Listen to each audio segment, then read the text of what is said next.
Well, when we left off with our story on Tuesday, Harry had finally made it to the train, and we had shared this picture of what it was looking like when he got there. So we're going to kind of pick up from there.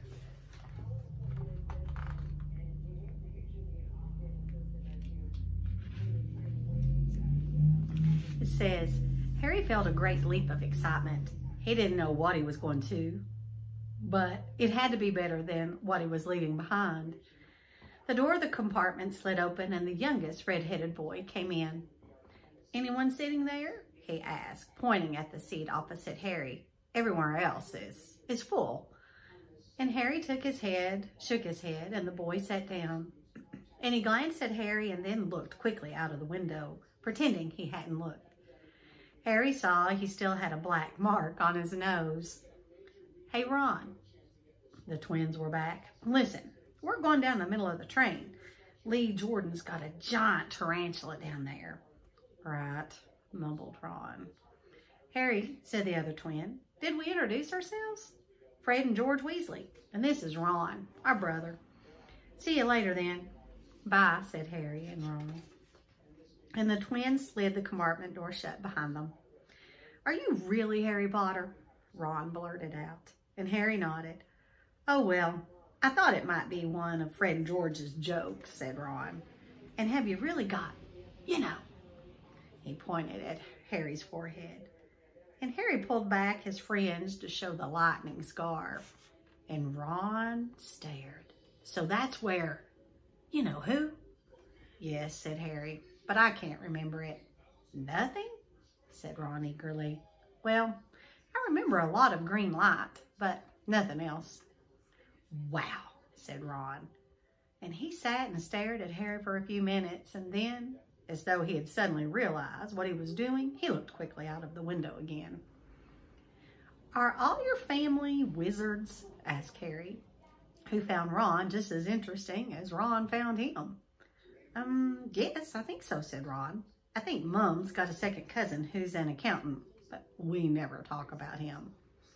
"So you must know lots of magic already?" "Well," sorry, I lost my place. The Weasleys were clearly one of those old wizarding families the Pale Boy and Diagon Alley had talked about. "I heard you went to live with Muggles," said Ron. "What are they like?" "Horrible. Well, not all of them. My aunt and uncle and cousin are, though. Wish I'd had 3 wizard brothers." "5, said Ron. For some reason, he was looking gloomy. "I'm the 6th in our family to go to Hogwarts. You could say I've got a lot to live up to. Bill and Charlie have already left. Bill was head boy and Charlie was captain of Quidditch. Now Percy's a perfect. Fred and George mess around a lot, but they still get really good marks. And everyone thinks they're really funny. Everyone expects me to do as well as the others, but if I do, it's no big deal. Because they did it first. You never get anything new either with 5 brothers. I've got Bill's old robes, Charlie's old wand, and Percy's old rat." Ron reached inside his jacket and pulled out a fat gray rat, which was asleep. "His name's Scabbers, and he's useless. He hardly ever wakes up. Percy got an owl from my dad for being made a perfect. But they couldn't have, I got Scabbers instead." Ron's ears went pink. He seemed to think he'd said too much because he went back to staring out of the window. Harry didn't think there was anything wrong with not being able to afford an owl. After all, he'd never had any money in his life until a month ago, and he told Ron so. All about having to wear Dudley's old clothes and never getting proper birthday presents. This seemed to cheer Ron up. And until Hagrid told me, I didn't know anything about being a wizard, or about my parents, or Voldemort. Ron gasped. "What?" said Harry. "You said you know whose name," said Ron, sounding both shocked and impressed. "I'd have thought you of all people "Oh, I'm not trying to be brave or anything, saying the name," said Harry. "I just never knew you shouldn't. So, see what I mean? I've got loads to learn. I bet," he added, voicing for the first time something that had been worrying him a lot lately. "I bet I'm the worst in my class." "You won't be. There's loads of people who come from Muggle families and they learn quick enough." While they had been talking, the train had carried them out of London. Now they were speeding past fields full of cows and sheep, and they were quiet for a time, watching the fields and lanes flick past. Around 12:30, there was a great clattering outside in the corridor, and a smiling, dimpled woman slid back the door and said, "Anything off the trolley, dears?" Harry, who hadn't had any breakfast, leapt to his feet, but Ron's ears went pink again, and he muttered that he'd brought sandwiches. And Harry went out into the corridor.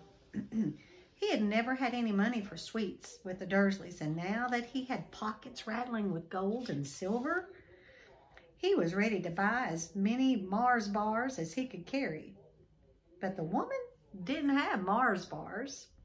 What she did have were Bertie Bott's Ever-Flavor beans, Drupal Best blowing gum, chocolate frogs, pumpkin pasties, cauldron cakes, licorice wands, and a number of other strange things Harry had never seen in his life. Not wanting to miss anything, he got some of everything and paid the woman 11 silver sickles and 7 bronze knuts. Well, Ron stared as Harry brought it all back into the compartment and tipped it onto an empty seat. "Hungry, are you?" "Starving," said Harry, taking a large bite out of a pumpkin pasty. Ron had taken out a lumpy package and unwrapped it. There were 4 sandwiches in there. He pulled one of them apart and said, "She always forgets. I don't like corned beef."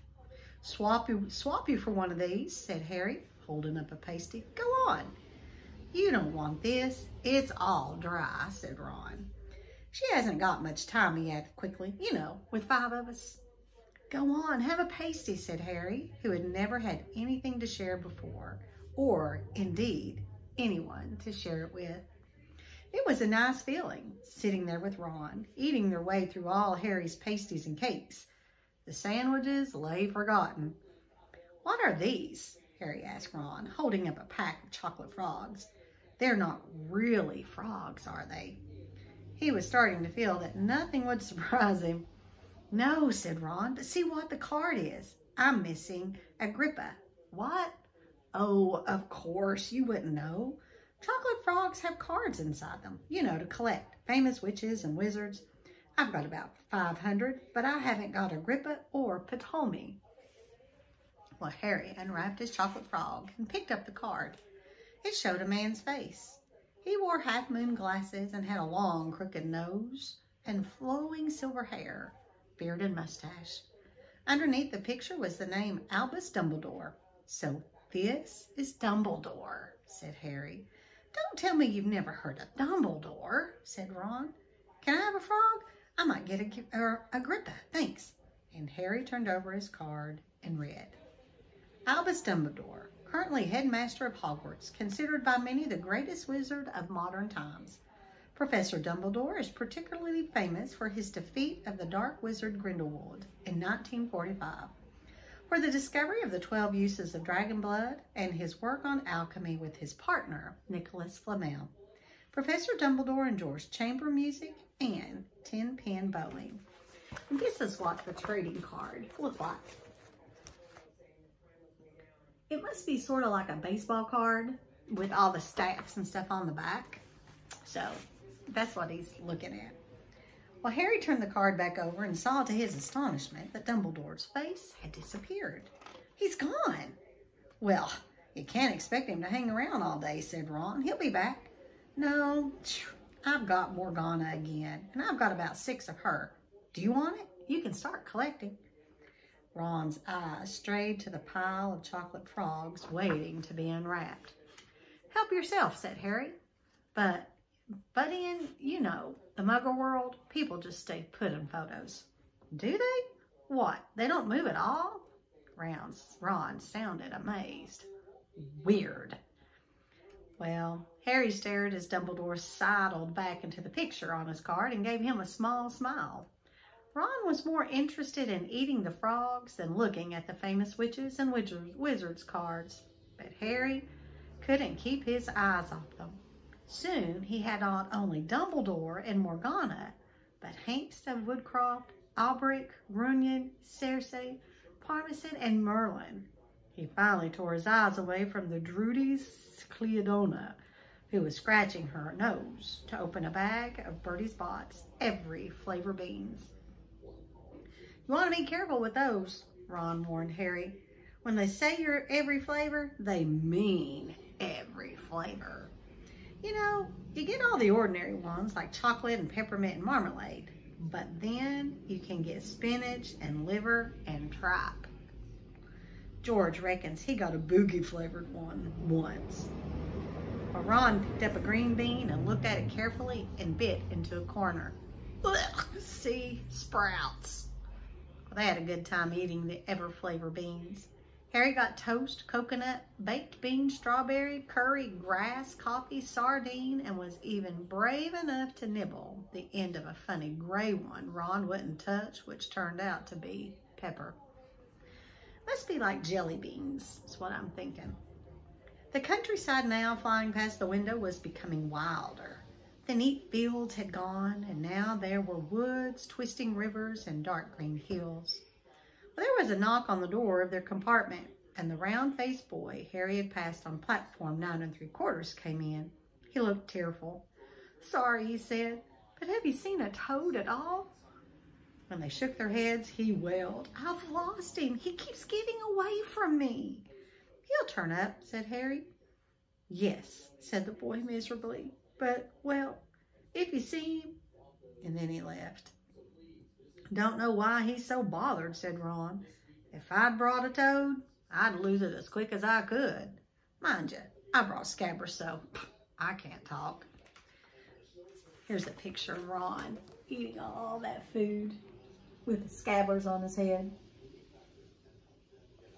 And here's one of Harry. Just kind of get a view of him as well. The rat was still snoozing on Ron's lap. "He might have died and you wouldn't know the difference," said Ron in disgust. "I tried to turn him yellow yesterday to make him more interesting, but the spell didn't work. I'll show you, look." Well, he rummaged around in his trunk and pulled out a very battered looking wand. It was chipped in places and something white was glinting at the end. Unicorn hairs nearly poking out. Anyway, he had just raised his wand when the compartment door slid open again. The toadless boy was back, but this time he had a girl with him. She was already wearing her new Hogwarts robes. "Has anyone seen a toad? Neville's lost one," she said. She had a bossy sort of voice, lots of bushy brown hair, and a rather large front teeth. "We've already told him we haven't seen it," said Ron. But the girl wasn't listening. She was looking at the wand in his hand. "Oh, are you doing magic? Let's see it then." She sat down. Ron looked kind of taken aback. All right." He cleared his throat. "Sunshine daisies, butter mellow. Turn this stupid fat rat yellow." He waved his wand, but nothing happened. Scabbard stayed gray and fast asleep. "Are you sure that's a real spell?" said the girl. "Well, it's not very good, is it? I've tried a few simple spells just for practice, and it's all worked for me. Nobody in my family's magic at all. It was never such a surprise when I got my letter, but I was ever so pleased, of course. I mean, it's the very best school of witchcraft there is, I've heard. I've learned all our set books off by heart, of course. I just hope it will be enough. I'm Hermione Granger, by the way. You are?" She said all this very fast. Well, Harry looked at Ron and was relieved to see by his stunned face that he hadn't learned all the set books off by heart either. "I'm Ron Weasley," Ron muttered. "Harry Potter," said Harry. "Are you really?" said Hermione. "I know all about you, of course. I got a few extra books for background reading, and you're in Modern Magical History and the Rise and Fall of the Dark Arts and Great Wizarding Events of the 20th Century." "Am I?" said Harry, feeling dazed. Goodness, didn't you know? I'd have found out everything I could if it was me, said Hermione. Do either of you know what house you'll be in? I've been asking around, and I hope I'm in Gryffindor. It sounds by far the best. I hear Dumbledore himself was one, but I suppose Ravenclaw wouldn't be too bad. Anyway, we'd better go and look for Neville's toad. You two had better change, you know. I expect we'll be there soon. And she left, taking the toadless boy with her. Whatever house I'm in, I hope she's not in it, said Ron. And he threw his wand back into his trunk. Stupid spell. George gave it to me, but he knew it was a dud. What house are your brothers in? Asked Harry. Gryffindor, said Ron. Gloom seemed to be settling on him again. Mom and Dad were in it too. I don't know what they'll say if I'm not. I don't suppose Ravenclaw would be too bad. But imagine if they put me in Slytherin. That's the house Volt. I mean, you know who was in. Yeah, said Ron. And he flopped back into his seat, looking depressed. You know, I think the ends of Scabbers' whiskers are a bit lighter, said Harry, trying to take Ron's mind off the houses. So, what do your older brothers do now that they've left anyway? Harry said, wondering what a wizard did once he finished school. Charlie's in Romania, studying dragons, and Bill's in Africa, doing something for Gringotts, said Ron. Did you hear about Gringotts? It's been all over the Daily Prophet. But I don't suppose you get that with the Muggles.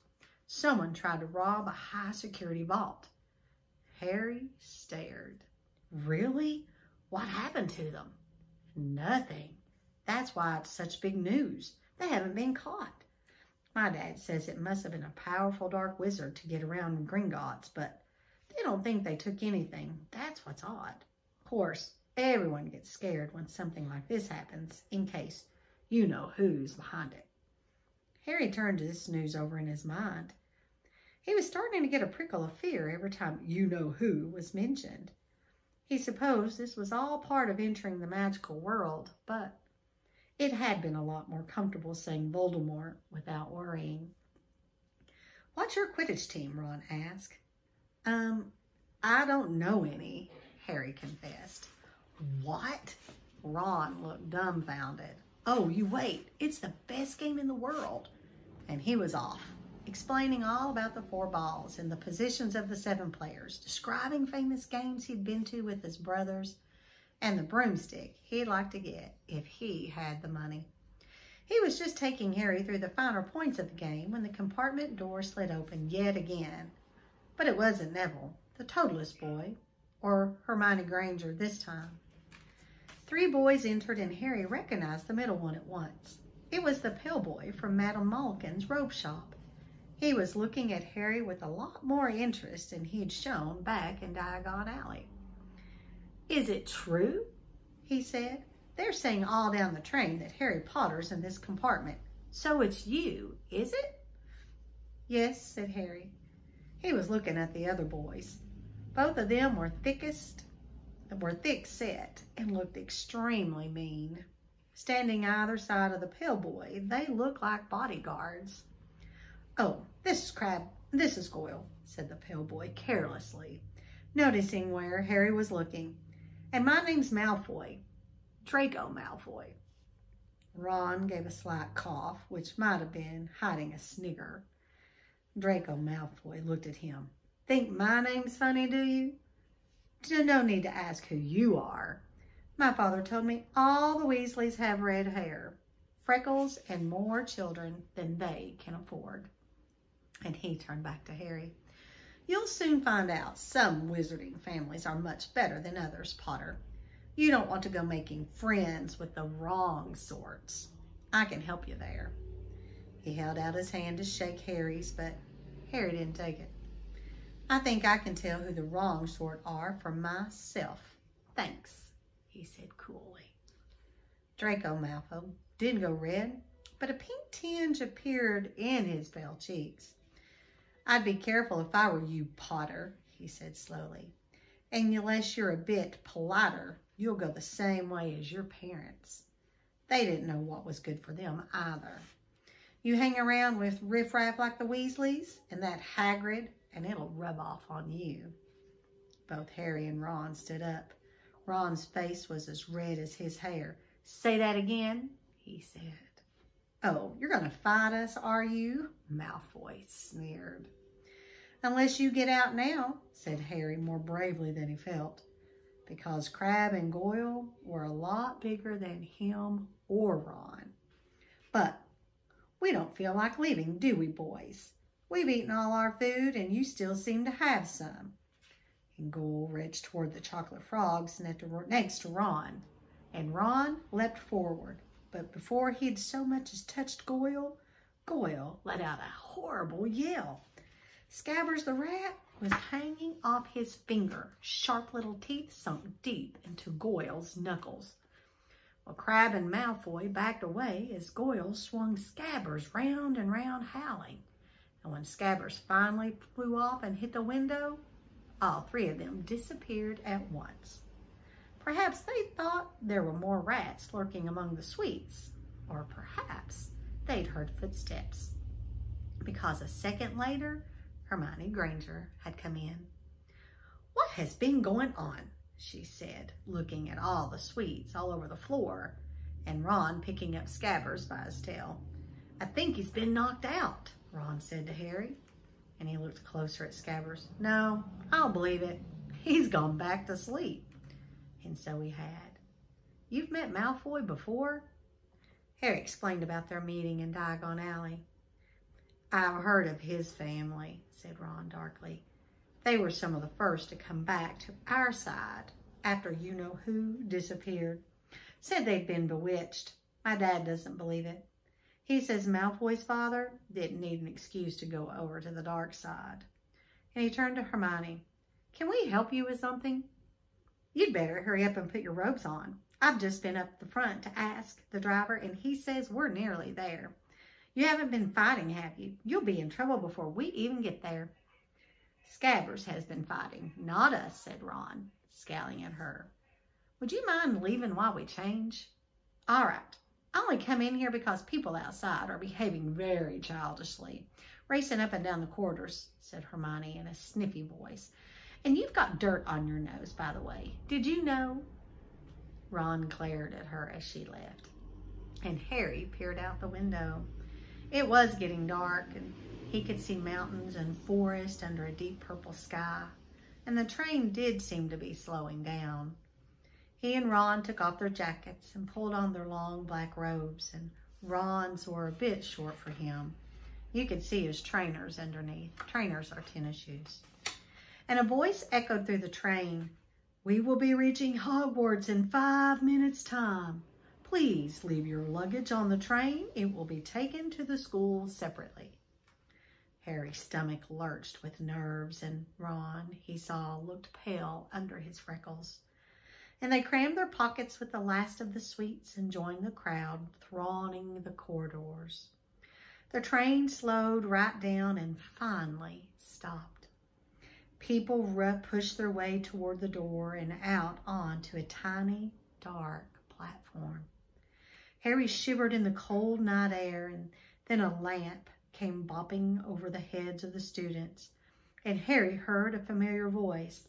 First years over here." "All right there, Harry." And Hagrid's big hairy face beamed over the sea of heads. "Come on, follow me. Any more first years? Mind your step now. First years, follow me." Slipping and stumbling, they followed Hagrid down what seemed to be a steep, narrow path. It was so dark either side of them that Harry thought there must be thick trees there. Nobody spoke much. Neville, the boy who kept losing his toad, sniffed once or twice. "He'll get your first sight of Hogwarts in a sec," Hagrid called over his shoulders. "Just round this bend there." There was a loud ooh, and the narrow path had opened suddenly on the edge of a great black lake. Perched atop a high mountain on the other side, its windows sparkling in the starry sky, was a vast castle with many turrets and towers. "No more'n 4 to a boat," Hagrid called, pointing to a fleet of little boats sitting in the water by the shore. Harry and Ron were followed by their boats by Neville and Hermione. "Everyone in?" shouted Hagrid, who had a boat to himself. "Right then, forward!" And the fleet of little boats moved off all at once, gliding across the lake, which was as smooth as glass. Everyone was silent, staring up at the great castle overhead. It towered over them as they sailed nearer and nearer to the cliff on which it stood. "Heads down!" yelled Hagrid as the first boats reached the cliff. They all bent their heads, and the little boats carried them through a curtain of ivy which hid a wide opening in the cliff's face.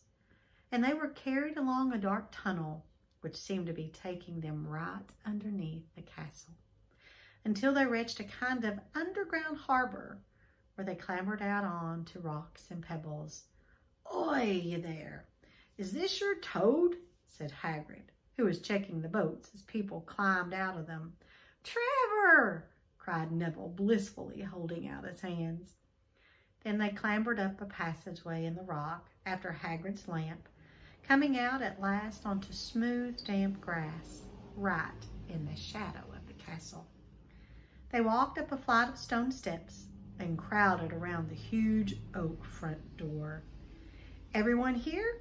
Yep, there. Still got your toad?" And Hagrid raised a gigantic fist and knocked 3 times on the castle door. Now, this is a great spot for us to stop. So Harry made it there. He had a train ride. He made a friend, Ron. He met Hermione. He met Neville.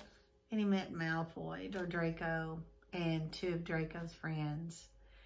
So when we pick back up, Harry will finally have made it inside of the castle, and we might get an idea of what a light day in the life is really like for a young wizard, and what that will be like for him. So I think I heard from Miss J.C. this morning that originally our summaries were going to be due any day. But she had decided, I think, to move the daily summaries, I think, to May 11th, I think. So you'll have a few more opportunities to get your name in for the drawing. So just kind of keep that in mind. It's never too late. If you've got a friend who hasn't started listening to our story yet, they've got time to get caught up and get their name in for the drawing as well. All right, guys, I want y'all just to have a great weekend, and I'll see you back here in a couple of days. Bye.